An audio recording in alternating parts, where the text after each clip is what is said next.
बच्चों last class में हमने डिटरमिनेंट सीखना स्टार्ट किया था। मैंने लास्ट क्लास में आपको डिटरमिनेंट की बेसिक प्रॉपर्टीज सिखा दी थी और उनसे जो क्वेश्चन पूछे गए हैं जेईई में वो भी मैंने काफी सारे आपको करा दिए थे बच्चों। अब थोड़ा और आगे चलते हैं और आज का हमारा जो टॉपिक है ये भी डिटरमिनेंट का ही टॉपिक है, लेकिन ये टॉपिक बहुत ही ज्यादा इंपॉर्टेंट है बच्चों, बहुत इंपॉर्टेंट है। मतलब हर पेपर में इसका क्वेश्चन मिलता ही मिलता है। तो ये आज आपके 4 नंबर तो बिल्कुल पक्के हो जाने वाले, 4 नंबर बिल्कुल पक्के बच्चों हो जाएंगे। तो आइए टॉपिक स्टार्ट करते हैं जिसका नाम है system of linear equation. System of linear equation बच्चों ये हमने छोटी क्लास ही सीखा होता है सिस्टम ऑफ लीनियर इक्वेशन। पहले 1 वेरिएबल वाली 6th-7th क्लास में सीखते हैं, फिर 2 वेरिएबल वाली आ जाती है 9th-10th क्लास में। तो वहीं से चलते अपने यहाँ 2 वेरिएबल वाली है और 3 वेरिएबल वाली है बच्चों। तो पहले हम डिस्कस किसको करने वाले हैं, 2 वेरिएबल वाली को। तो बच्चों 2 वेरिएबल वाली लीनियर इक्वेशन क्या होती है, ऐसे वाली a1x plus b1y is equal to c1, a2x plus b2y equals to c2। ये होती है बच्चों लीनियर इक्वेशन इन 2 वेरिएबल। बच्चों इनको कैसे सॉल्व करते हैं ये मैं आपको बिल्कुल नहीं बताऊंगा, आपको बहुत अच्छे से आती होंगी 2 लीनियर इक्वेशन सॉल्व करनी।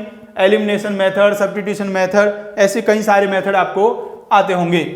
अब हमें जो डिस्कस करनी है बेसिकली हमारे यहाँ जो क्वेश्चन पूछे जाते हैं बच्चों वो सॉल्व करने वाले क्वेश्चन नहीं आते, मैंने एक्स और वाई के वैल्यू फाइंड करने वाले क्वेश्चन नहीं आते। रीजन क्योंकि हमारा जो पेपर है वो तो ऑब्जेक्टिव पेपर है। यदि ऐसा पूछ भी उसने लिया तो ऑप्शन में वो एक्स वाई के वैल्यू देगा, आप तो ऐसे यहाँ पुट करके ही देख लोगे, सॉल्व करोगे नहीं। इसलिए ऐसे क्वेश्चन पूछे ही नहीं जाते हैं जिसमें इक्वेशन को आपको सॉल्व करना हो। आपसे क्वेश्चन पूछा जाता है कि आप बताइए इसके नंबर ऑफ सॉल्यूशन कितने हैं, नंबर ऑफ सॉल्यूशंस कितने हैं। आइए उन्हीं की चर्चा बच्चों करते हैं। बच्चों ये देखो ये जो 2 लाइंस हैं, ये जो 2 लाइंस हैं, ये जो इक्वेशन है 2, ये बेसिकली क्या रिप्रेजेंट करती हैं, 2 लाइंस को रिप्रेजेंट करती हैं। और जो 2 लाइंस होती हैं उनमें कुल मिला के 3 केस बन सकते हैं। पहला केस बच्चों ये हो सकता है दोनों लाइन इंटरसेक्ट करेंगी। सेकंड केस बच्चों हो सकता है दोनों लाइंस पैरेलल हो जाएंगी। और थर्ड केस क्या हो सकता है, दोनों लाइन सेम हो जाएंगी, दोनों लाइन सेम हो जाएंगी। तो बच्चों यदि दोनों लाइन इंटरसेक्ट करेंगी तो उनमें एक पॉइंट कॉमन आएगा, एक पॉइंट कॉमन आएगा तो हम कहते हैं यूनिक सॉल्यूशन होगा। दोनों लाइंस पैरेलल होंगी तो कोई पॉइंट कॉमन नहीं आएगा, कोई पॉइंट कॉमन नहीं आएगा तो इसको हम क्या कहेंगे, नो सॉल्यूशन है। और यदि लाइंस दोनों सेम हो गई, कॉन्सिडेंट हो गई तो बहुत सारे पॉइंट्स कॉमन आएंगे तो इसको हम कहते हैं इनफाइनाइट सॉल्यूशन होंगे बच्चों। तो आइए एक एक करके समझते हैं। फर्स्ट बात बच्चों, if a1 upon a2 is not equal to b1 upon b2, a1 upon a2 is not equal to b1 upon b2, तो दोनों लाइंस का स्लोप अलग अलग होगा। तो ये वाला केस बनेगा, इंटरसेक्टिंग लाइन बनेगी तो हम क्या कहेंगे, यूनिक सॉल्यूशन होगा, यूनिक सॉल्यूशन बच्चों होगा। a1 upon a2 is not equal to b1 upon b2 में यूनिक सॉल्यूशन होगा बच्चों। सेकंड केस बच्चों a1 upon a2 equals to b1 upon b2 equals to c1 upon c2। सारे ratio यदि equal आ जाएंगे बच्चों, यदि ये सारे ही इक्वल आ गए तो ये दोनों इक्वेशन सेम ही बन जाएंगी। तो इस कंडीशन में कितने सॉल्यूशन होंगे, इनफाइनाइट सॉल्यूशन होंगे बच्चों, इनफाइनाइट सॉल्यूशन या इनफाइनाइटली मैनी सॉल्यूशंस भी बोलते हैं बच्चों। और बच्चों ये जो दोनों केस हैं, ये वाले जो दोनों केस हैं मेरे बच्चों, इसमें 1 सॉल्यूशन आ रहा है, इसमें इनफाइनाइट सॉल्यूशन आ रहे हैं, तो दोनों ही केस में कुछ ना कुछ सॉल्यूशन आ रहे हैं। तो जब सॉल्यूशन आते हैं तो हम क्या कहते हैं कि ये कंसिस्टेंट है, ये system of linear equation consistent है। कंसिस्टेंट मतलब कि सॉल्यूशन आना चाहिए, यूनिक सॉल्यूशन आए या इनफाइनाइट सॉल्यूशन आए। बच्चों थर्ड केस मेरा क्या है, when a1 upon a2 is equals to b1 upon b2 but not equals to c1 upon c2, मतलब कि इधर वाला पार्ट सेम हो जाएगा, कांस्टेंट वाला वैल्यू अलग हो जाएगा। तो ये केस होगा पैरेलल लाइंस वाला और इसमें कोई सॉल्यूशन नहीं बनेगा। तो इसको हम क्या कहते हैं बच्चों, नो सॉल्यूशन। यहाँ कोई भी सॉल्यूशन नहीं आएगा तो इसको हम लोग क्या कहते हैं, इनकंसिस्टेंट। इनकंसिस्टेंट मीन्स ये system of linear equation inconsistent होगा। तो ध्यान से सुन लो वर्ड कौन कौन से आगे मेरे पास, यूनिक सॉल्यूशन। जब सॉल्व करके एक्स और वाई के एक एक वैल्यू आए तो उसे यूनिक सॉल्यूशन कहते हैं। इनफाइनाइट सॉल्यूशन, जब दोनों इक्वेशन सेम हो जाएं तो उसमें इनफाइनाइट सॉल्यूशन आएंगे, इनफाइनाइट वैल्यूज सेटिस्फाई करेंगी। और नो सॉल्यूशन, जब a1/a2 b1/b2 के इक्वल हो लेकिन c1/c2 के इक्वल ना हो तो उसे कहेंगे नो सॉल्यूशन। फिर कोई भी कॉमन वैल्यू दोनों इक्वेशन को सेटिस्फाई नहीं करेगी। जब यूनिक सॉल्यूशन या इनफाइनाइट सॉल्यूशन आते हैं बच्चों, उसको हम कहते हैं कंसिस्टेंट, और नो सॉल्यूशन आए तो उसको हम कहते हैं बच्चों इनकंसिस्टेंट। बच्चों आइए अब इसका करते हैं क्वेश्चन। बच्चों क्वेश्चन देखते हैं। ये जो क्वेश्चन अभी आपके सामने आ रहा है बच्चों, ये अभी पूछा गया था जेईई मेंस 2022 में पूछा गया था बच्चों। और ऐसे क्वेश्चन तो हर साल ही बहुत सारे आते हैं भाई, इसके तो आप किन्हीं 2 साल के प्रीवियस ईयर कर लोगे, पूरा प्रैक्टिस हो जाएगा, उसमें भी आपको रिपीटेशन लगने लगेगा, क्योंकि एक ही टाइप के क्वेश्चन बार बार पूछे जाते हैं। क्या कहा है बच्चों, if the system of linear equation, दो इक्वेशन आपको गिवन है 2x - 3y = gamma + 5 and α x + 5y = beta + 1, alpha beta gamma real numbers has infinitely many solution, then mod of 9α + 3 beta + 5 gamma, इसका वैल्यू बच्चों फाइंड करना है। तो देखिए मेरे बच्चों, ये दो लीनियर इक्वेशन हैं और इनके इनफाइनाइट सॉल्यूशन कहे हैं। तो इनफाइनाइट सॉल्यूशन के लिए मेरे बच्चों कंडीशन क्या है, a1/a2 = b1/b2 = c1/c2 लिखना चालो। सो 2/α, देखो रे a1/a2 मतलब 2/α, b1/b2 -3/5 और c1/c2 गामा + 5/बीटा + 1। ये बच्चों आ गए हैं। अभी क्या करेंगे, एक एक करके सॉल्व करते हैं। पहले फर्स्ट 2 को सॉल्व कर लेते हैं, इन दोनों को। तो यहां से ना अल्फा का वैल्यू आ जाएगा, कर दीजिए इधर मल्टीप्लाई। 10 = -3α। सो यहां से मेरे बच्चों 3α का वैल्यू आ गया है -10, 3α का वैल्यू -10 आ गया है। अभी क्या करेंगे, आप इन दोनों को ले लीजिए, इन दोनों को लीजिए और ऐसे क्रॉस मल्टीप्लाई कर दीजिए। तो ये -3 बीटा + 1 से मल्टीप्लाई होगा। सो -3 बीटा -3 = 5 उधर जाएगा, 5 गामा + 25। अब बच्चों 25 को उधर ले आइए, इस बीटा वाले को उधर ले जाइए। तो ये बनेगा 28 = 3 बीटा + 5 गामा। ये मेरे बच्चों आ गया है। अब देखिए ध्यान से, वैल्यू किसका पूछा है, 3 बीटा + 5 गामा और +9 अल्फा। आओ हिला के वैल्यू रख देता हूं मेरे बच्चों। 3α का वैल्यू -10 है, तो 9α का वैल्यू कितना होगा, इसको 3 से मल्टीप्लाई कर दूंगा तो ये आ जाएगा बच्चों -30। और 3 बीटा + 5 गामा का वैल्यू 28। देख लूं भी प्लस माइनस का चक्कर ना हो जाए, ये इधर गया था माइनस भाई, तो इसका वैल्यू आ गया -28। तो -30 और -28 कितना आ गया रे, ध्यान से देखो, -58। और -58 का मोड कितना हो जाएगा बच्चों, हो जाएगा 58। तो आंसर आ गया बच्चों मेरा 58। आइए बच्चों अब हम डिस्कस करने वाले हैं 3 वेरिएबल वाली इक्वेशन को। 2 वाली हमने सीख लिए, अब 3 वाली को बच्चों डिस्कस करने वाले हैं। तो ये 3 इक्वेशन गिवन है बच्चों, एक्स वाई जेड में 3 लीनियर इक्वेशन आपको गिवन है। इनको कैसे सॉल्व करेंगे, एक विद्वान हुए हैं क्रेमर, उन्होंने एक रूल बताया है, वही रूल मैं डायरेक्टली आपको बता देता हूं। क्या बताया था जी, उन्होंने कहा, वैसे 2 तरीके हैं, एक तरीका सिंपल क्या है, एक तरीका तो ये, इनको मैं सॉल्व कर लूं, पहले फर्स्ट सेकंड से एक्स को एलिमिनेट करूं, सेकंड थर्ड से एक्स को एलिमिनेट करूं, फिर वाई और जेड में 2 इक्वेशन आ जाएंगी, उनको 2 वेरिएबल वाले तरीके से सॉल्व कर लूं। एक तरीका ये है, और एक क्रेमर विद्वान ने सिखाया था, वो वाला मैं बताता हूं क्या है। उसने कहा एक डिटर्मिनेंट बनाइए डेल्टा, इसमें जो कोएफिशिएंट्स हैं इनका एक डिटर्मिनेंट बनाइए, a1 b1 c1 a2 b2 c2 a3 b3 c3। ये बच्चों बन गया है मेरा डिटर्मिनेंट डेल्टा। एक बनाइए डेल्टा x में क्या करना है मेरे बच्चों, जो x वाले कोएफिशिएंट थे a1 a2 a3 उनको गायब करो, उनकी जगह कांस्टेंट वाले टर्म्स लाके रखो। तो यहां लिख दो d1 d2 d3, और बाकी ऐसे रखो b1 b2 b3 c1 c2 c3 बच्चों। इसके बाद बच्चों किसका नंबर आया, डेल्टा y में क्या करना है बच्चों को, अरे सेम वही कंसेप्ट है, इस बार जो y वाले कोएफिशिएंट है उनको गायब करो, उनकी जगह कांस्टेंट रखो। सो x वाले वापस a1 a2 a3, y वालों के प्लेस पे d1 d2 d3 और बाकी c1 c2 c3 तो है ही बच्चों। और एक डिटर्मिनेंट और जो आप बनाने से पहले ही समझ चुके हैं, हाँ बिल्कुल वही डेल्टा z। उसमें क्या करना है, जो आपके C1 C2 C3 है उनकी जगह constant D1 D2 D3 put करना है। तो A1 A2 A3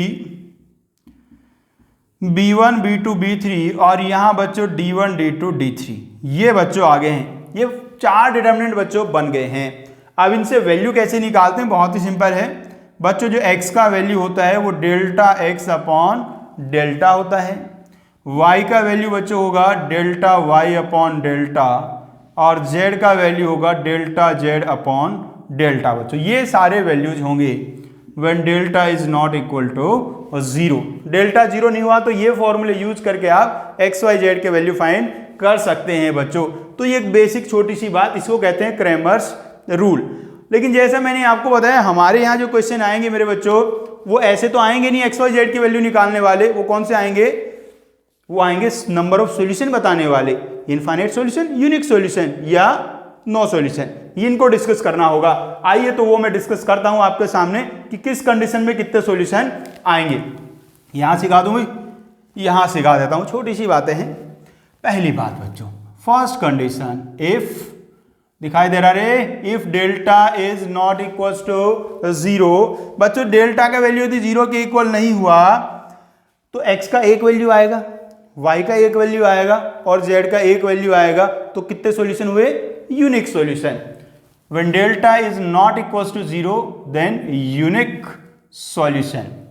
सेकंड बात, if delta equals to 0, delta equals to 0, नीचे वाला वैल्यू 0 हो गया है। वैसे क्या है, जब ये 0 हो जाए तो फिर ये यूज ही नहीं करते, फिर इसको ऐसे लिखते हैं, मतलब जो ओरिजिनल इक्वेशन होता है वो ये होता है delta into X equals to delta X. भाई यहीं से देखो ना, इसको तो मल्टीप्लाई कर दिया। अब देखो यदि डेल्टा का वैल्यू 0 हो गया तो इधर वाला वैल्यू तो टोटल 0 हो जाएगा, और उसके साथ साथ यदि डेल्टा एक्स भी 0 हो गया तो फिर ये वाली बात हमेशा सही हो जाएगी। अरे वापस सुन लो, डेल्टा का वैल्यू 0 हो गया तो यहां बन गया 0 इंटू एक्स। अब यदि मान लो डेल्टा एक्स का वैल्यू भी 0 हो गया तो 0 इंटू एक्स बराबर 0, ये बात तो बिल्कुल सही है ना।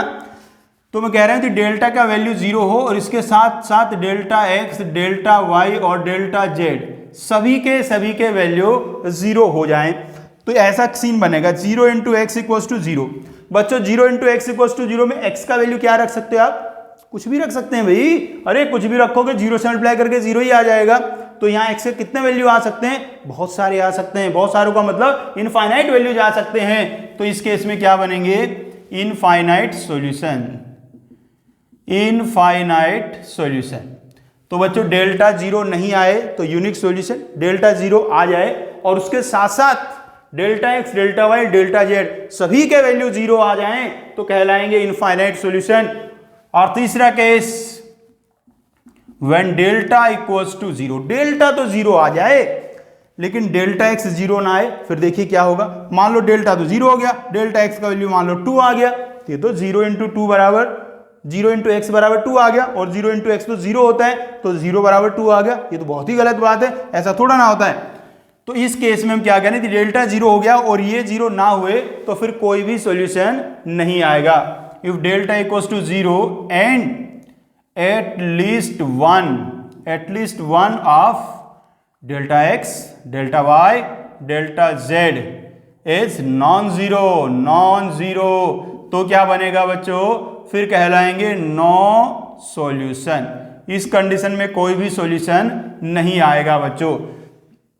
और वापस याद दिला दूं बच्चों आपको, जो पहले दो केस होते हैं यूनिक सॉल्यूशन और इनफाइनाइट सॉल्यूशन, उनमें हम कहते हैं कंसिस्टेंट, और नो सॉल्यूशन में क्या कहेंगे, इनकंसिस्टेंट बच्चों।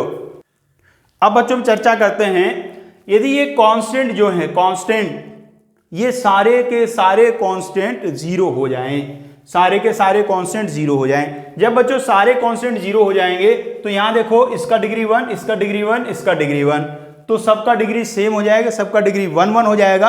और जब सबका डिग्री सेम हो जाता है तो उनको कहते हैं होमोजीनियस इक्वेशन। तो ये कहलाएंगे फिर होमोजीनियस इक्वेशन। कौन सी इक्वेशन कहलाएंगे होमोजीनियस, जिनमें कांस्टेंट की जगह लिखा होगा 0। तो बच्चों यदि होमोजीनियस इक्वेशन बन गई तो विचार करिए, ये जो मेरा डेल्टा एक्स आया था इसका वैल्यू कितना हो जाएगा, डेल्टा एक्स का वैल्यू कितना हो जाएगा। यहाँ D1 D2 D3 की जगह बच्चों 0 0 0 आएगा, इसका मतलब डेल्टा एक्स का वैल्यू तो 0 हो जाएगा। सिमिलरली यहाँ भी इसमें d1 d2 d3 की जगह 0 आएगा तो डेल्टा वाई भी 0 आ जाएगा और डेल्टा जेड का वैल्यू भी 0 आ जाएगा। मतलब कि तीनों के तीनों 0 आएंगे ही आएंगे। अब मेरे बच्चों यदि तीनों के तीनों 0 आ रहे हैं तो जो ये लास्ट वाला केस था मेरा, लास्ट वाला कि delta X delta Y delta Z में से कोई नॉन जीरो होना चाहिए, वो केस तो बनेगा ही नहीं। इसका मतलब ये थर्ड वाला केस तो हो गया पूरी तरीके से गायब। मतलब यदि होमोजीनियस लीनियर इक्वेशन होगा फिर नो सॉल्यूशन वाला केस तो बनेगा ही नहीं। केस सिर्फ कौन से बचे? 2 केस बचे। यदि डेल्टा का वैल्यू 0 नहीं हुआ तो यूनिक सॉल्यूशन, और डेल्टा का वैल्यू 0 हो गया तो इनफाइनाइट सॉल्यूशन, क्योंकि delta X delta Y delta Z ये तो तीनों 0 आएंगे ही आएंगे। और सुनिए खास बात है भाई, जब डेल्टा का वैल्यू 0 नहीं होगा और डेल्टा एक्स का वैल्यू 0 होगा, ध्यान दो इधर, डेल्टा एक्स का वैल्यू 0 होगा, डेल्टा 0 नहीं होगा तो 0 अपॉन समथिंग, जैसे 0 अपॉन 2, 0 अपॉन 2 क्या होगा? 0 होगा तो x का वैल्यू कितना आएगा? 0 आएगा। ऐसे ही y का वैल्यू कितना आएगा? 0 आएगा। z का वैल्यू कितना आएगा? 0 आएगा। तो ये मेरा जो यूनिक सॉल्यूशन है ये पता क्या होगा? इसमें x, y और z तीनों के वैल्यू कैसे आएंगे? तीनों के वैल्यू 0 ही आएंगे। इसलिए ये वाला मेरा जो सॉल्यूशन है इसको हम क्या कहते हैं? जीरो सॉल्यूशन भी कहते हैं। क्या कहते हैं मेरे बच्चों? जीरो सॉल्यूशन, क्योंकि तीनों वैल्यू क्या आ रहे हैं? 0 ही आ रहे हैं। या इसके लिए एक और नाम है जिसको हम कहते हैं ट्रिवियल सॉल्यूशन। कौन सा सॉल्यूशन? Trivial solution. तो जब x, y, z तीनों का वैल्यू 0 आ जाए तो ऐसे सॉल्यूशन को जीरो सॉल्यूशन या ट्रिवियल सॉल्यूशन बच्चों कहते हैं।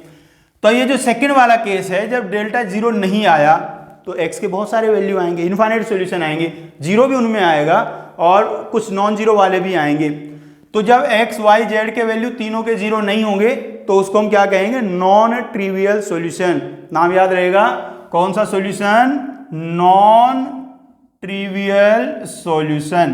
तो कई बार क्या होता है, वो चालाकी दिखाता है क्वेश्चन में, इनफाइनाइट सॉल्यूशन लिखने की बजाय, होमोजीनियस लीनियर इक्वेशन में इनफाइनाइट सॉल्यूशन लिखने की बजाय वो क्या कहता है कि नॉन ट्रिवियल सॉल्यूशन है। और नॉन ट्रिवियल सॉल्यूशन का मतलब भी क्या होगा कि उसके इनफाइनाइट सॉल्यूशन ही है बच्चों। तो ये पूरा कंसेप्ट हमने सीख लिया है। आइए अब करते हैं क्वेश्चंस। आइए बच्चों देखिएगा क्वेश्चन। ये क्वेश्चन जो अभी आ गया है ये 2022 में पूछा गया है भाई। 2022 की कराऊंगा, इतने सारे पूछे गए सारे वो भी नहीं कराऊंगा क्योंकि एक जैसे जैसे बहुत सारे हैं भाई। तो इसमें कहा गया है the system of linear equation, ये 3 लीनियर इक्वेशन गिवन है, x + 2y + z = 2, alpha x + 3y - z = अल्फा, minus alpha x + y + 2z = minus alpha. Be inconsistent. क्या इंपॉर्टेंट वर्ड लिखा है बच्चों? इनकंसिस्टेंट मतलब क्या होता है? No solution. इनकंसिस्टेंट का मतलब नो सॉल्यूशन है बच्चों। नो सॉल्यूशन के लिए क्या कंडीशन था मेरे पास कि डेल्टा का वैल्यू 0 होना चाहिए और delta X, delta Y, delta Z तीनों में से कम कोई एक नॉन जीरो होना चाहिए बच्चों। इसका मतलब मुझे इस क्वेश्चन को सॉल्व करने के लिए क्या करना पड़ेगा? 4 डिटरमिनेंट बनाने पड़ेंगे और फिर उनकी वैल्यू देखनी पड़ेगी। और डेल्टा को 0 कहूंगा, बाकी सारे तीनों 0 नहीं आने चाहिए, कोई कम से कम एक नॉन जीरो आना चाहिए। ये तो बड़ी मेहनत का काम है, ऐसी मेहनत नहीं करना बच्चों। यदि IIT में सिलेक्शन चाहिए तो मेहनत करना छोड़ दो। तो वो जो तरीका भाई हमारा आ रहा था वो काफी लेंदी जा रहा है, कुछ समझ नहीं आ रहा है कैसे करें। तो दूसरा तरीका है, इसका एक तरीका क्या कहता है, दूसरे में भी 2 बातें हैं कि इसमें डेल्टा का वैल्यू तो 0 होना चाहिए, तो डेल्टा का वैल्यू 0 रख के अल्फा का वैल्यू निकाल लो, फिर जो अल्फा का वैल्यू आ जाए वो यहां इसमें रख के देख लो उनसे इनफाइनाइट सॉल्यूशन आ रहे हैं या नो सॉल्यूशन आ रहे हैं। या दूसरा तरीका जो मुझे बहुत पसंद आता है और आपको भी पसंद आएगा, दूसरा तरीका बच्चों वाला तरीका लगाना है। इसमें क्या करो आप? एलिमिनेशन करो, एलिमिनेट करो किसी को, और उसके बाद जैसे एलिमिनेशन होगा तो ये 2 वेरिएबल में रह जाएगी, और 2 वेरिएबल में रहती वो पुराने जमाने का तरीका a1/a2 b1/b2 c1/c2 वाला वो यूज कर लेंगे। तो आइए एलिमिनेशन चालू करते हैं। ये बच्चे इक्वेशन 1 है, ये इक्वेशन 2 है, ये इक्वेशन 3 है। जेड को एलिमिनेट करना मुझे बहुत सही लग रहा है इसमें, तो मैं फर्स्ट और सेकंड को ऐड कर देता हूं। फर्स्ट और सेकंड को बच्चों ऐड कर देता हूं। जैसे मैं इनको ऐड करूंगा तो 1 + अल्फा × x आ जाएगा, प्लस 5y आ जाएगा, z कैंसिल हो गया, और इक्वल्स टू में 2 + अल्फा आ जाएगा बच्चों। इसके बाद मेरे बच्चों मुझे क्या करना है, बाकी दो इक्वेशन से एलिमिनेट करना है मुझे, किसको, जेड को। तो ऐसा करता हूं, कौन से को ले लूं, फर्स्ट और थर्ड को ले लूं, फर्स्ट और थर्ड को ले लेता हूं। फर्स्ट वाली इक्वेशन को 2 से मल्टीप्लाई करिए और उसमें से सेकंड नहीं मेरे बच्चों, थर्ड माइनस करो, इसको 2 से मल्टीप्लाई करो और उसमें से ये वाला माइनस कर दो। कमजोर बच्चे हैं मेरे सब, तो इसको 2 से मल्टीप्लाई करके मैं यहां लिख देता हूं, इसको यहां मैंने 2 से मल्टीप्लाई करके लिख दिया है। अब ये वाली से ये वाले को माइनस करना है, पता होगा माइनस करने में साइन चेंज हो जाते हैं। तो ये बन जाएगा यहां 2 प्लस एल्फा एक्स, वाई में देखो 4 यहां और माइनस 1 यहां, तो आ जाएगा प्लस का 3, इधर देखो बन जाएगा 4 प्लस एल्फा। ऐसा मेरे बच्चों बन गया है। अब देखिएगा ये जो इक्वेशन है ये कितने वेरिएबल में आ गई है, 2 वेरिएबल में बच्चों आ गई है। तो 2 वेरिएबल में आ गई। अब इसके कहा है नो सॉल्यूशन होने चाहिए, तो अब हम कंडीशन यूज कर लेते हैं। नो सॉल्यूशन वाला वो बहुत आसान होता है। कंडीशन भी लिखूं क्या, चलो भाई कह रहे हो तो कंडीशन भी लिख लेता हूं, कुछ मेहनत अपने आप भी कर लिया करो बच्चों। ये देखो a1/a2 equals to b1/b2 equals not equals to c1/c2, ये कंडीशन है नो सॉल्यूशन का। a1/a2 b1/b2 c1/c2, यहां से लिखूंगा 1 plus alpha upon 2 plus alpha equals to 5/3 equals to 2 plus alpha upon 4 plus alpha. ये बन गया, देख लो भाई वैल्यू यहां से एक बार। तो अभी मैं क्या करूंगा, यहां से एल्फा का वैल्यू निकाल लूंगा और फिर वो वैल्यू यहां रख के देखूंगा, इसके बराबर नहीं आना चाहिए, बस कर दो cross multiply. 3 plus 3 alpha equals to 10 plus 5 alpha. क्या करा जाए मेरे बच्चों, एल्फा वाले को उधर 10 को उधर, 3 minus 10 equals to 2 alpha. Alpha का वैल्यू माइनस का 7/2 आ गया है। तो वैसे तो मैं देख रहा हूं ऑप्शन में दिखा है -7/2, तो ये ऑप्शन सही हो ही जाएगा। फिर भी आपको चेक कर लेना चाहिए कि जैसे इसमें तो एक ही वैल्यू था, इसमें आपको ऐसे चेक करना चाहिए कि ये वाला वैल्यू रखने पे ये जो आ रहा है ये 5/3 के इक्वल नहीं आना चाहिए। तो रख के देखो, इसमें इस वाले में रख रहा हूं, इस वाले में, ये वाले में एल्फा को रख रहा हूं -7/2। पता है क्या बन गया, 2 - 7/2 4 - 7/2। सॉल्व कर लूं एक बार एलसीएम लेके, 4 - 7/8 - 7, ये तो -3 आ गया मेरे बच्चों, -3, और ये 5/3 तो है नहीं, इसका मतलब कि ये वैल्यू बिल्कुल परफेक्ट निकला है, ये बिल्कुल सही वैल्यू आया है। इस पे नो सॉल्यूशन आएगा, क्योंकि इस वैल्यू पे ये दोनों इक्वल आ रहे हैं, ये दोनों इक्वल आ रहे हैं, तीसरे वाला इनके इक्वल नहीं आ रहा, इसलिए यही है मेरा करेक्ट आंसर। नेक्स्ट क्वेश्चन देखते हैं बच्चों, ये भी 2022 का पूछा गया क्वेश्चन है जी। इसमें ऐसा पूछा है the ordered pair a, b, दो चीजों का वैल्यू निकालना है इसमें बच्चों, a और b का, और system of linear equation has no solution. पिछले क्वेश्चन में क्या कहा था, इनकंसिस्टेंट, इस क्वेश्चन में क्या कहा, नो सॉल्यूशन, मतलब सेम है, भाई। जब क्वेश्चन सेम है तो सोल्व भी तो हम सेम तरीके से ही करेंगे। अब देखो क्या है, इसमें हम ना किसी को एलिमिनेट करने की कोशिश करेंगे। किसको एलिमिनेट किया जाए, जेड वाले में तो ए आ रखा है, उसको मुश्किल होगा करना, तो या तो एक्स वाले को करो या तो वाई वाले को करो। मुझे तो ना वाई वाला बढ़िया लग रहा है, मैं तो वाई वालों को एलिमिनेट कर रहा हूं जी। तो वाई को एलिमिनेट करते हैं, आइए। तो फर्स्ट और सेकंड इक्वेशन से पहले वाई को एलिमिनेट करेंगे। ये ध्यान से देख लो बाबू, ये बी है, बी, तो मुझे y को एलिमिनेट करना है, तो उसके लिए मैं क्या करूं, फर्स्ट इक्वेशन को 4 से मल्टीप्लाई कीजिए और फिर उसमें से माइनस कर दीजिए सेकंड इक्वेशन को। मुश्किल लग रहा है ना, ऐसे नहीं करता मैं, ये तो मुश्किल लग रहा है, 4 का टेबल ही ना आता होगा बच्चों को, तो कैसे होगा। ऐसा करता हूं, इससे कर लेता हूं, फर्स्ट और थर्ड से करता हूं। फर्स्ट इक्वेशन को तो ऐसे ही रहने दीजिए और उसमें ऐड कर दीजिए थर्ड इक्वेशन को 2 से मल्टीप्लाई करके। मेरे कमजोर बच्चों, इसको 2 से मल्टीप्लाई करना है तो मल्टीप्लाई करके लिख देता हूं ये। अब इसको इसमें ऐड कर देना है, देखो क्या बन गया, 3 + 4 हो गया 7, ये तो कैंसिल होना ही था। ये बन गया 1 + 2az और इक्वल्स टू बन गया है b माइनस का 2 है यहाँ, b - 2, ऐसा बच्चों बन गया मेरा। उसके बाद फर्स्ट और थर्ड का काम खत्म हुआ। अब मुझे करना है सेकंड वाले से y को एलिमिनेट। तो इस बार मैं क्या करता हूं, सेकंड और थर्ड को ले लेता हूं। सेकंड इक्वेशन में ऐड कर दीजिए थर्ड इक्वेशन को 8 से मल्टीप्लाई करके। इसको 8 से मल्टीप्लाई करूंगा, 16x + 8y और प्लस 8az और इक्वल्स टू -8। अब इसको प्लस कर दीजिए तो ये आगे देखो 21, क्या लिख देता हूँ मैं भी यार, 21 मेरे बच्चों, 5 और 16 21x, y वाला कैंसिल, ये 9 + 8a इंटू जेड और इक्वल्स टू में 3 और प्लस 8, ये हो गया -5, 3 - 8 -5। ये देखो वापस वही दो इक्वेशन आ गई हैं। अब क्या होना है, अब भाई मेरे बच्चों ये नो सॉल्यूशन है तो a1/a2 equals to b1/b2 is not equals to c1/c2 वाला कंडीशन बनेगा।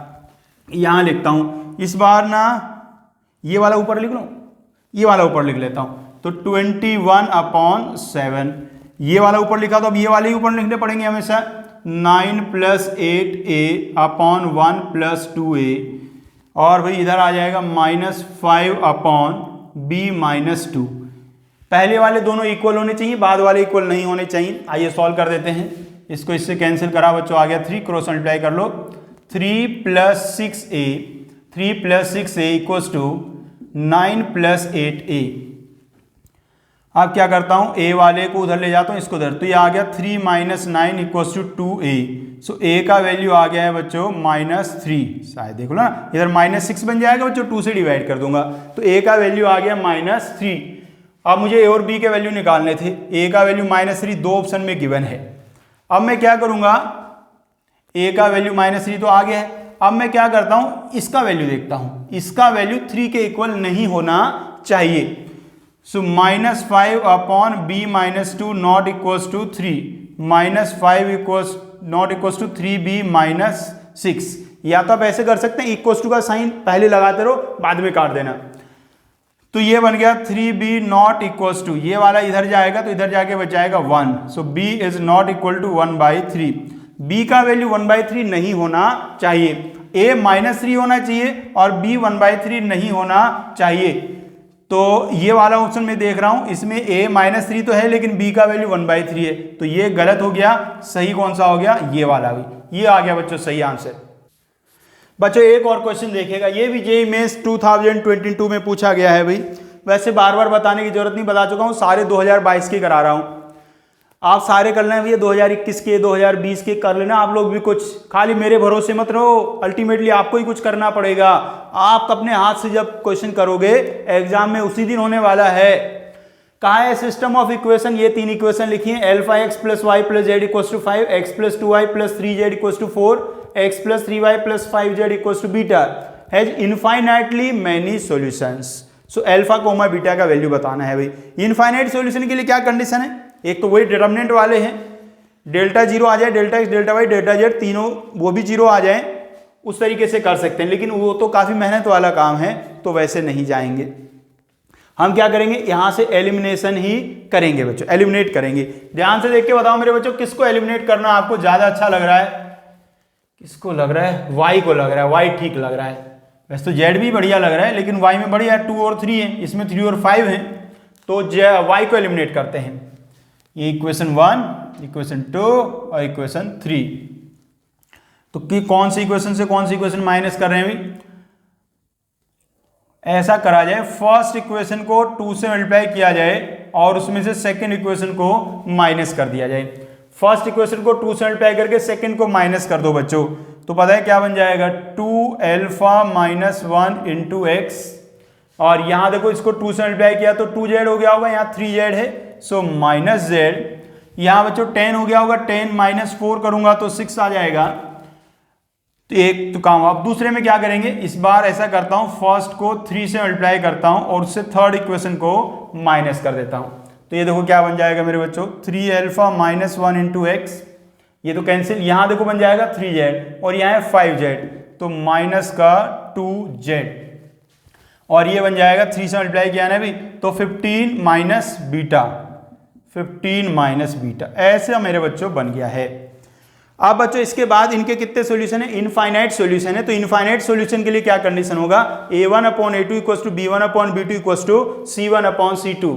सो 2α - 3α - 1 equals to 1/2 equals to 6/15 - beta, ये बच्चों बन गया है। अब बस इन इक्वेशंस को सॉल्व कर देना है। तो पहले क्या करिए, आइए इन दोनों को मैं सॉल्व कर लेता हूं, अल्फा आ जाएगा, फिर उन दोनों को सॉल्व करूंगा तो बीटा आ जाएगा। सॉल्व करते हैं रे।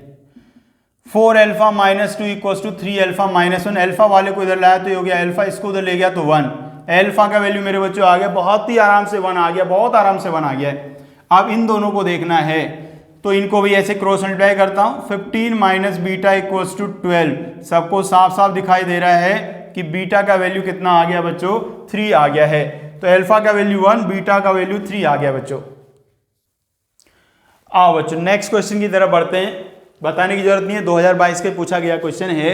अब एक बच्चा पूछ रहा है सर आपने जो शुरू में बताया, क्रैमर शुरू में बताया डेल्टा एक्स डेल्टा वाई सब निकाले, वो फालतू में क्यों बताएं? सारे क्वेश्चन तो आप डायरेक्ट करते जा रहे हो, क्या उससे भी कोई क्वेश्चन करना है क्या?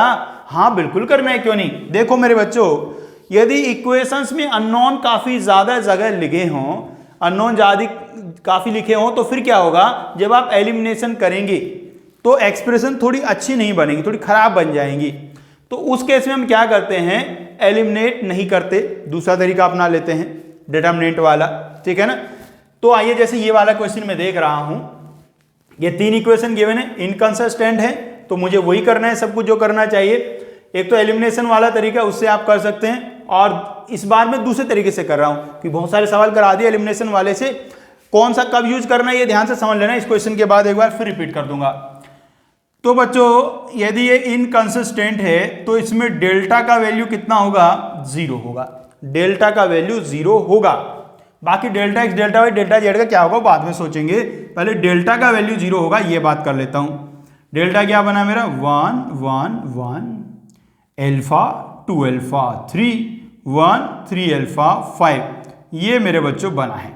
अब इस डिटरमिनेंट का वैल्यू बच्चों में निकाल देता हूं। पहले 1 लिया, नॉर्मल डायरेक्टली एक्सपेंड कर दो, बहुत ज्यादा दिमाग लगाने की जरूरत नहीं है।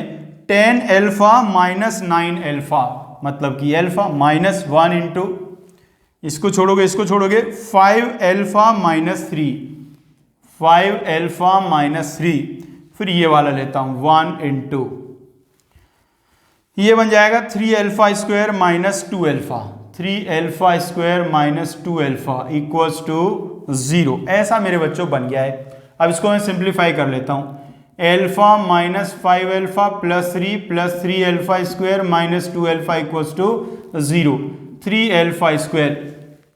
अल्फा वाले देख लो कितने बन गई, alpha minus 5 alpha minus 4 alpha, और ये माइनस 2 अल्फा, तो माइनस 6 अल्फा और प्लस 3। बच्चों 3 कॉमन आ जाएगा यहां से, और ये अल्फा माइनस 1 का होल स्क्वायर बन जाएगा, तो यहां से अल्फा का वैल्यू आ गया है 1। तो मेरे बच्चों अल्फा का वैल्यू 1 आ गया है। आप पूछा क्या था, आ से अल्फा नहीं पूछा, आ से पूछा था कितनी वैल्यू आएंगी। अभी क्वेश्चन खत्म नहीं हुआ, अभी तो डेल्टा 0 रखा है आपने। अब डेल्टा 0 होने के बाद 2 बातें होती हैं, या तो इनफाइनाइट सॉल्यूशन होंगे या तो नो सॉल्यूशन होंगे। तो उसके लिए मुझे delta X delta Y delta Z ये सब देखने पड़ेंगे, लेकिन इतना मेहनती तो मैं हूं नहीं, ये सारी चीजें देखूंगा, और आपको भी इतना मेहनती बनाना बिल्कुल नहीं चाहता। तो वो चारों तो मैं नहीं निकालूंगा, मतलब बाकी बचे हुए 3 नहीं निकालूंगा, एक तो निकाल ही लिया। अब मैं क्या करता हूं, ये जो मेरा अल्फा है ना, ये इसमें वापस रख देता हूं, जाके अल्फा का वैल्यू वापस में पुट कर देता हूं। तो देखो इक्वेशन क्या बनेगी, x plus y plus z equals to 1, x plus 2y plus 3z equals to -1, और बच्चों ये x plus 3y plus 5z equals to 4। ऐसा मेरे बच्चों बन गया है। अब एलिमिनेट कर लो आप, पहले एलिमिनेट करना काफी मुश्किल था, अब आराम से हो सकता है। अब तो धड़ाधड़ माइनस कर दो, ये वाले से ये वाला माइनस, तो y plus 2z equals to -2, ये वाले से ये वाला minus, y plus 2z equals to 5। देखो कमाल, y plus 2z equals to -2 है, इसमें y plus 2z equals to 5 है। दोनों इक्वेशन अलग ना, लेफ्ट साइड दोनों का सेम है, राइट साइड दोनों का अलग अलग है। a1/a2 इक्वल्स टू b1/b2 है, लेकिन c1/c2 के इक्वल नहीं है। इसका मतलब अल्फा इक्वल्स टू 1 पे कौन सा सॉल्यूशन आएगा मेरे बच्चों, नो सॉल्यूशन आएगा, नो सॉल्यूशन बच्चों आएगा। इसका मतलब ये अल्फा का वैल्यू बिल्कुल सही है हमारे लिए, इसी वैल्यू पे इनकंसिस्टेंट आएगा। पूछा क्या था, अल्फा के कितने वैल्यू आएंगे, कितने वैल्यू आए हैं, एक ही वैल्यू आया है भाई, एक ही वैल्यू आया है, तो 1 होगा आंसर।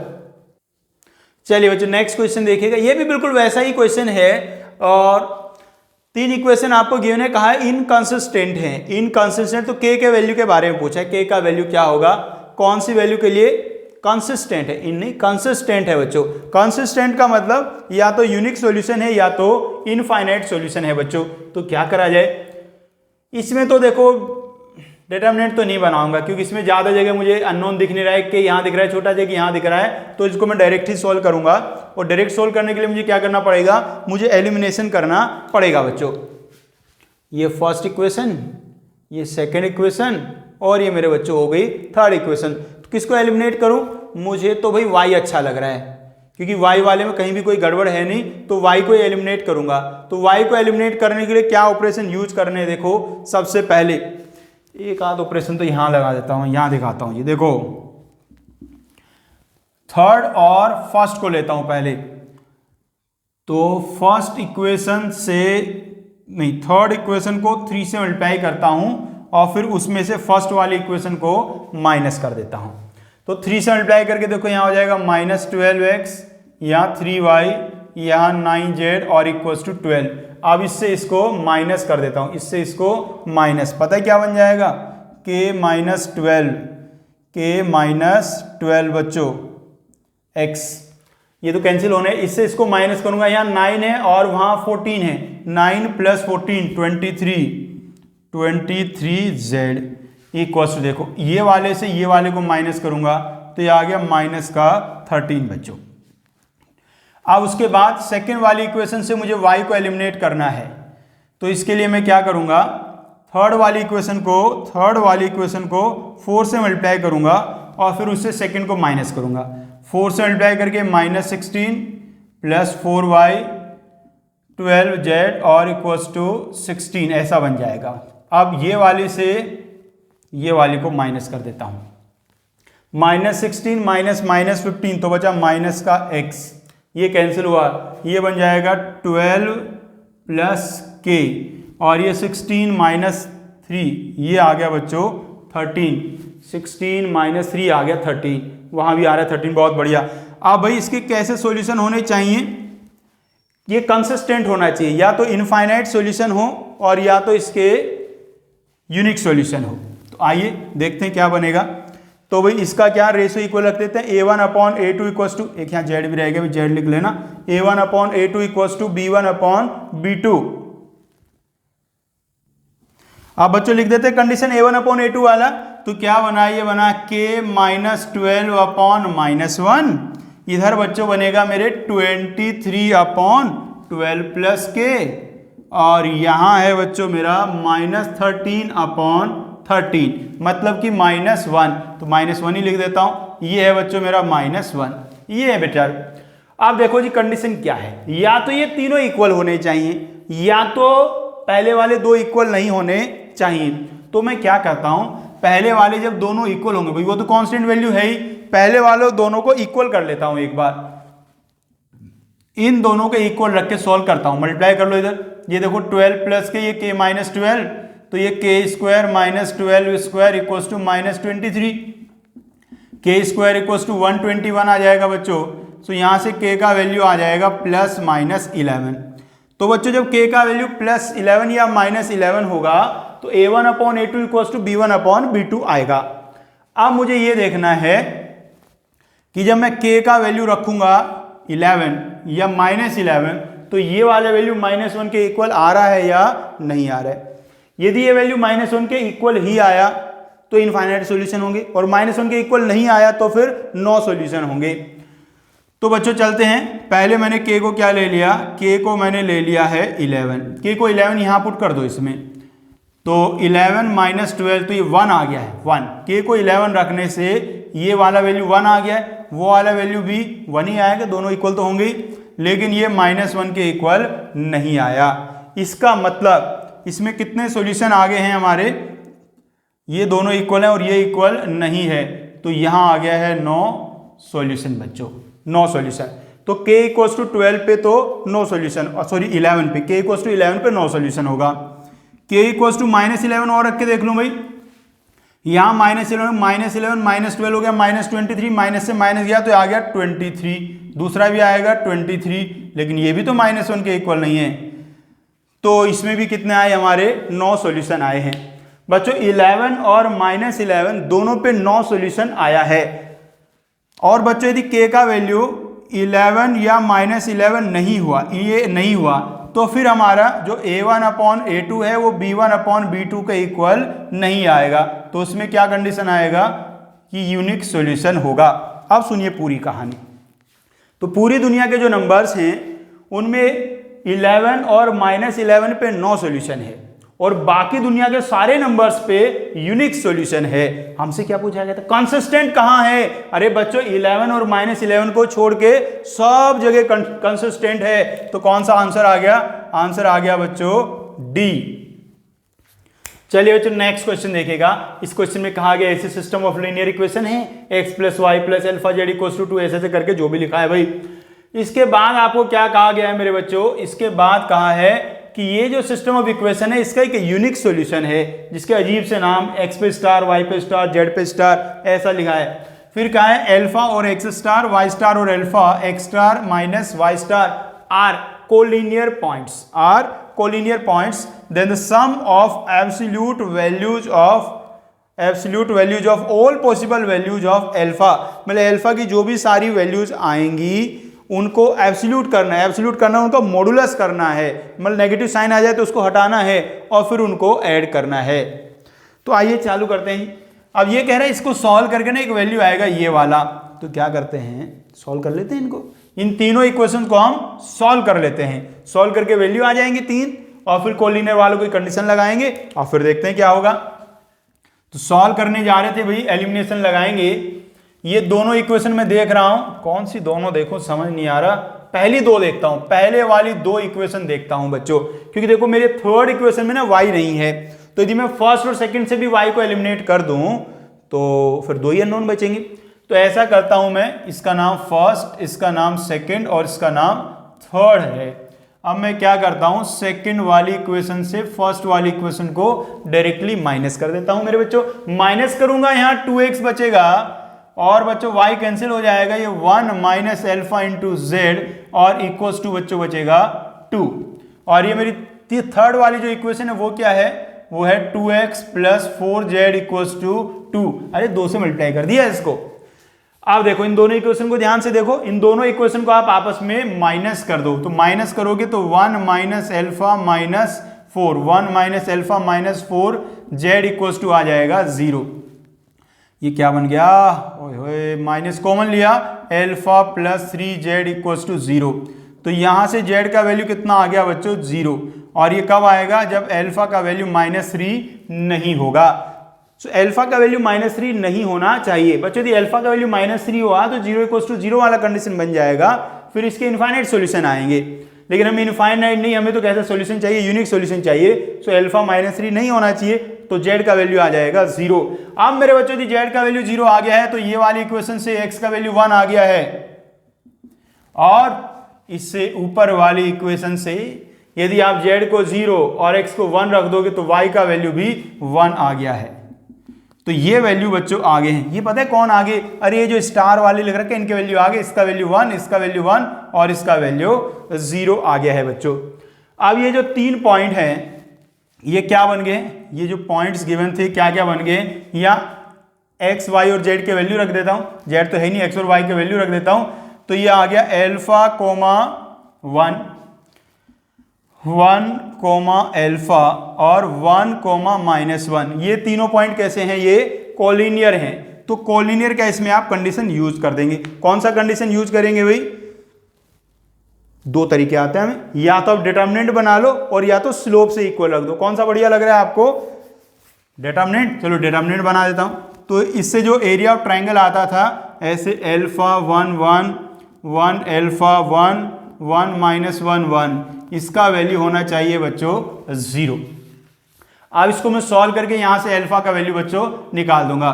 चाहो तो आप प्रॉपर्टी भी यूज कर सकते हैं, नहीं तो डायरेक्ट ही सोल्व कर लो। डायरेक्ट ही कर देता हूं मैं तो, नहीं तो एक प्रॉपर्टी में ये वाले से ये वाले को माइनस करके बढ़िया बन सकता था, लेकिन अब तो कर दिया तो कैसे ही कर देंगे। तो अल्फा +1 -1 इंटू ये गया ये आ गया 0 और फिर +1 इंटू ये गया ये आ गया -1 माइनस अल्फा इक्वल्स टू 0। ये बच्चों मेरे बन गया एल्फा स्क्वायर प्लस अल्फा, ये तो जीरो हो गया, -1 माइनस एल्फा इक्वल्स टू 0। ये अल्फा से ये alpha cancel, alpha square -1 equals to 0। Alpha के दो वैल्यू आ गए +1 और -1। क्या कहा है आपके जो एल्फा के वैल्यूज आए हैं उनका एब्सोल्यूट वैल्यू निकालो। एब्सोल्यूट मतलब उनका मैग्नीट्यूड कर दो, तो इसका मैग्नीट्यूड तो 1 ही है और दूसरे का मैग्नीट्यूड भी 1 है, और फिर उनको क्या कर दो, ऐड कर दो। तो 1 + 1 कितना आ गया बेटा, 1 + 1 आ गया है 2। तो 2 हुआ आंसर बच्चों। बच्चों नेक्स्ट क्वेश्चन देखिएगा, एक और बेहतरीन सा क्वेश्चन। इसमें कहा है सिस्टम ऑफ लीनियर इक्वेशन, ऐसी लीनियर इक्वेशन दी है जबरदस्त सी, has infinitely many solution, then the distance of point lambda mu -1/2 from the plane 8x + y + 4z + 2 = 0 as.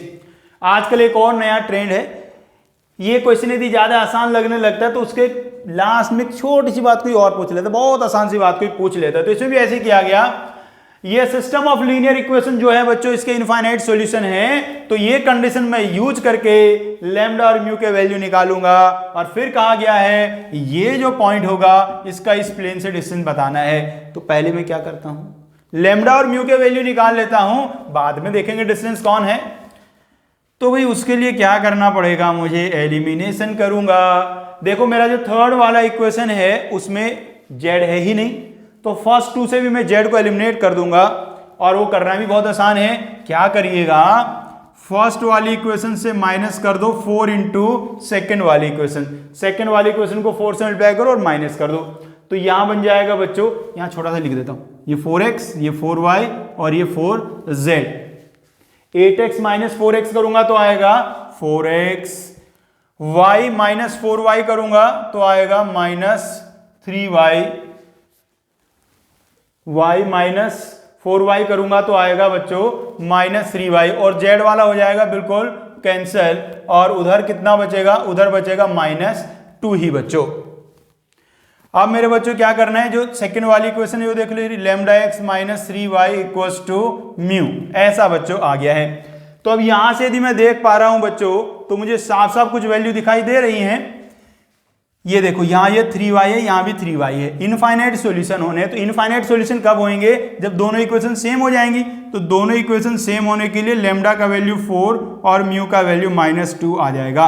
अरे ये तो नहीं सोच रहे ना कि मैंने इस बार a1/a2 क्यों नहीं लिखा, अरे बाबा वही लिखा था a1/a2, लेकिन चूंकि b1/b2 का वैल्यू 1 आ गया, तो इसलिए a1/a2 भी तो 1 आ जाएगा, मतलब a1 = a2 हो जाएगा। तो लैम्डा और म्यू के वैल्यू आ गए हैं, तो ये पॉइंट मेरे पास आ गया है, पॉइंट मेरे पास आ गया है 4 - 2 और -1/2, 4 - 2 और -1/2 बच्चों पॉइंट आ गया है। अब मुझे क्या करना है, इस पॉइंट से इस प्लेन का डिस्टेंस निकालना है। फॉर्मूला याद है क्या, यदि मेरा कोई पॉइंट हो x1 y1 z1 और इसका डिस्टेंस कहां से निकालना हो, इसका डिस्टेंस निकालना हो इस प्लेन से, ax + by + cz + d = 0 से, तो फॉर्मूला होता है ax1 + by1 + cz1 + d upon √a² + b² + c²। ये मेरे बच्चों फॉर्मूला होता है। तो ये फॉर्मूला हम यहाँ यूज करके डिस्टेंस निकाल देंगे बच्चों। तो डिस्टेंस निकाल रहे हैं। अब करना क्या होता है, ये वाला जो पॉइंट है ये इस प्लेन के इक्वेशन में पुट कर देना है एक्स वाई जेड के प्लेस पे। तो ये वाले वैल्यू मैं यहाँ पुट करूंगा, तो ये वाला वैल्यू मैंने यहाँ पुट किया, तो 4 × 8 हुआ 32। फिर बच्चों ये वाला वैल्यू मैंने यहाँ पुट किया, तो ये हो गया बच्चों -2। ये वाला वैल्यू मैंने यहाँ पुट किया, तो 4 × -1/2 ये हो गया -2, और ये +2 पहले से ही है, एक मोड भी होता है भी फॉर्मूले में, और इसका मोड, और upon √a² + b² + c²। a² हो गया 64, b की जगह बच्चों 1 है तो उसका स्क्वायर तो 1 ही, c की जगह 4 है, 4 का स्क्वायर हो गया 16।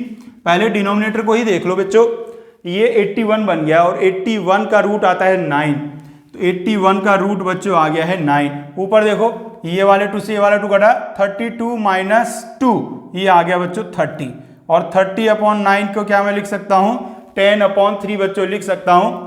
तो इसका जो आंसर आ गया मेरे बच्चों, इसका आंसर आ गया है 10/3।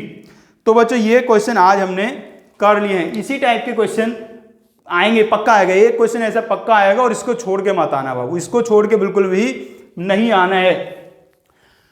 तो ये टॉपिक मेरा कंप्लीट हो गया। अब नेक्स्ट क्लास से हम जो टॉपिक स्टार्ट करने वाले हैं उसका नाम आप जानते हैं, मतलब इसी का पार्ट है मैट्रिसेस।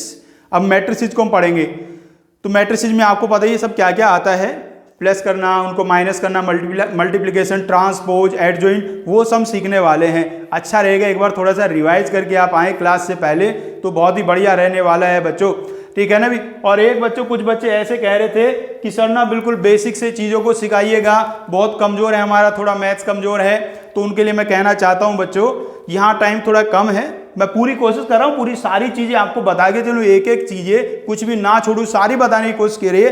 फिर भी यदि कभी आपको लगता है कि कुछ बेसिक से नहीं हुआ या कुछ थोड़ा बहुत मुझे और डिटेल में चाहिए, तो वो आप मुझे बताइएगा। मैं मेरे जो डिटेल वीडियोज हैं, डिटेल वीडियोज मतलब जैसे डिटरमिनेंट है, आज तो हम शॉर्ट में कर रहे हैं, इनके पूरे डिटेल वीडियो चाहिए जिनमें बिल्कुल जीरो लेवल से, बिल्कुल बेसिक लेवल से शुरू होता है। यदि किसी को ऐसी दिक्कत है तो वो मुझे आप बताइएगा, तो मैं उनका डिटेल वीडियो भी आपको प्रोवाइड करा दूंगा बच्चों। और बिल्कुल मेहनत से पढ़ते रहिएगा, जैसे बेहतरीन रेस्पॉन्स आप लोग दे रहे हैं, जैसे उत्साह मेरा बढ़ाते हैं, ऐसे ही बढ़ाते रहिएगा। और शेयर करना मत रुकिएगा, सबको शेयर कर दो, आस पड़ोस वालों को, भारत के कोने कोने तक पहुंचा दो इन सबको। इतना बेहतरीन काम सब चल रहा है, इतनी मेहनत से आपको पढ़ा रहा हूं, ठीक है ना। तो ये सबको आपको बता देना है, और सबसे सब्सक्राइब करवा दो चैनल को। चलिए बच्चों, कल मिलते हैं मैट्रिसेस के साथ।